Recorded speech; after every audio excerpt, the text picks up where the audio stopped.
Asalaamu calaykum waraxmatullaahi wabarakaatu. Ilahantiinba ku soo dhawaada Madasha Furan. Madasha Furan toddobaadkan waxay idinkaga imaanaysaa degmada Brooks ee dhacda koonfurta gobolka Alberta ee dalka Kanada.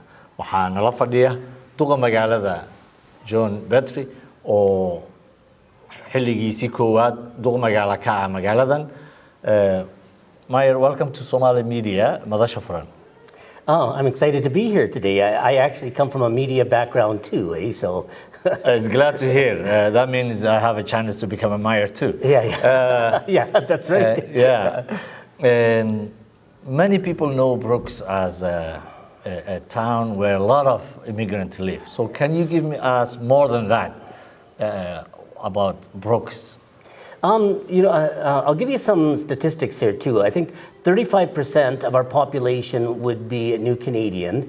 We have a visible minority of close to 50%, and that would be the equivalent of what they would have in either Toronto or Montreal.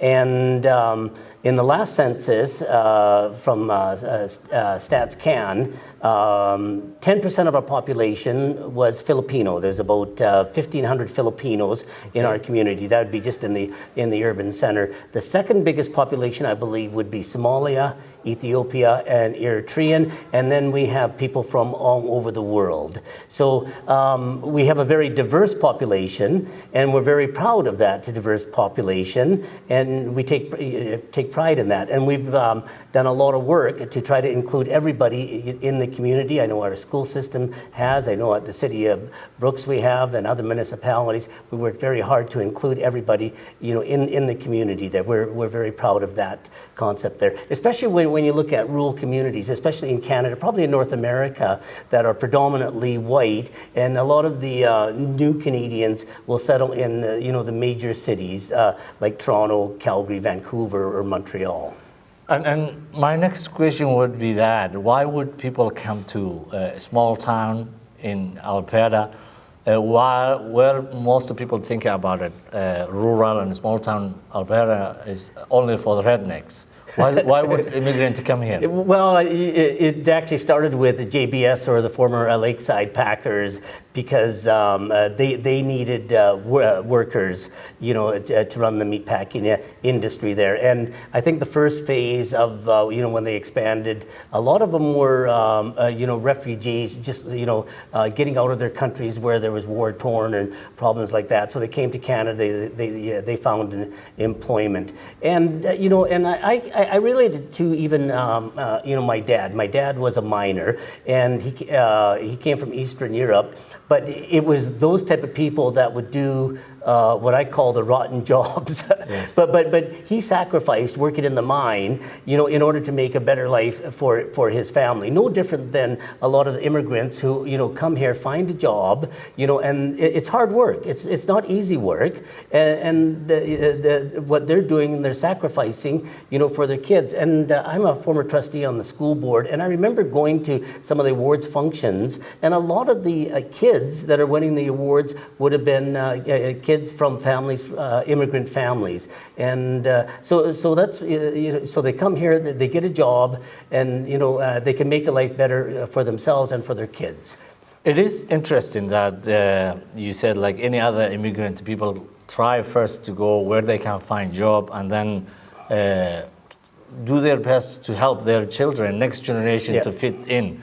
But traditionally, people go where job is, and then when they make the life easier and get used to, they move other cities where other immigrants live. They can find a lot of assistance, people they know. What keeps people in Brooks? I think, today you guys are celebrating a part of Eid, and you get together there. People want to be with people they're comfortable with. No different. Last Sunday, I was at the Filipino Association. They had a big, function there. So as long as you can connect, they have a group of people to socialize with, and I think that's so important. We need those social connections with people there, and if they feel comfortable in the community, they're going to stay in the community. community. If they don't feel comfortable, they're going to go maybe move on to Calgary or Edmonton and go into an area where they're comfortable in. But like I say, it's nice that groups like today have a little function. The kids are having fun. So we've got a lot of those different groups that have worked very hard, to make Brooks welcoming for their own people and for everybody else in the community. And speaking of the work opportunity here, you mentioned JPS, and the center we're in, it's also called JPS Center. But that is the main place where people work in Brooks, particularly immigrants, or there are other opportunities?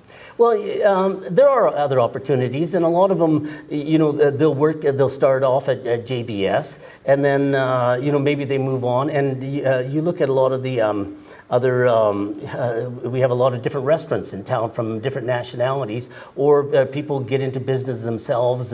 There's cleaning businesses. I know in my neighborhood there's somebody putting on a new roof, whatever. It's a Filipino group. So maybe they started at JBS, and okay, well, I can make a living, doing something else, or they learn something else there too. So sometimes it's a stepping stone, in order to do something else there. And I know in the healthcare system too, there's a lot of immigrants that that have retrained and are working at some of the healthcare centers too.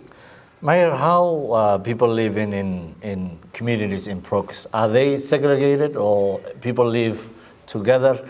Often the big cities, the mainstream society and the new Canadians are separated. Is that similar in Brooks? You know what? I'll give my neighborhood as an example, and I've told this story many times. I've been living in my neighborhood for 25 years, and it was predominantly white when I moved in. But now it's made up of different nationalities.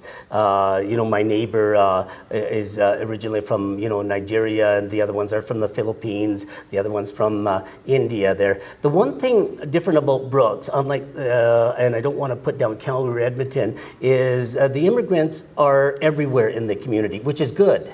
So we don't have one section that is all Somalis or all Ethiopians or all Filipinos. They're scattered throughout the community, so they become neighbors with everybody else. And I think that's so important. It helps with the integration, and it helps with people learning about other nationalities. Whether you're talking to the neighbor, finding out about his history, he'll ask you about yours and things like that. So that's the big difference here in Brooks compared to some of the major cities where they have where they sort of segregate themselves and put themselves in a corner of a community. And how so? Is that a coincidence, or there is a policy that the city is trying to work with? No policy. I think it just sort of happened. I think it happened because wherever they could find housing or rental units or things like that. So, if there's, like I say, in my neighborhood, if there's an opportunity for a house for being for sale and they can get the mortgage on it, they'll just move there. Yeah. So.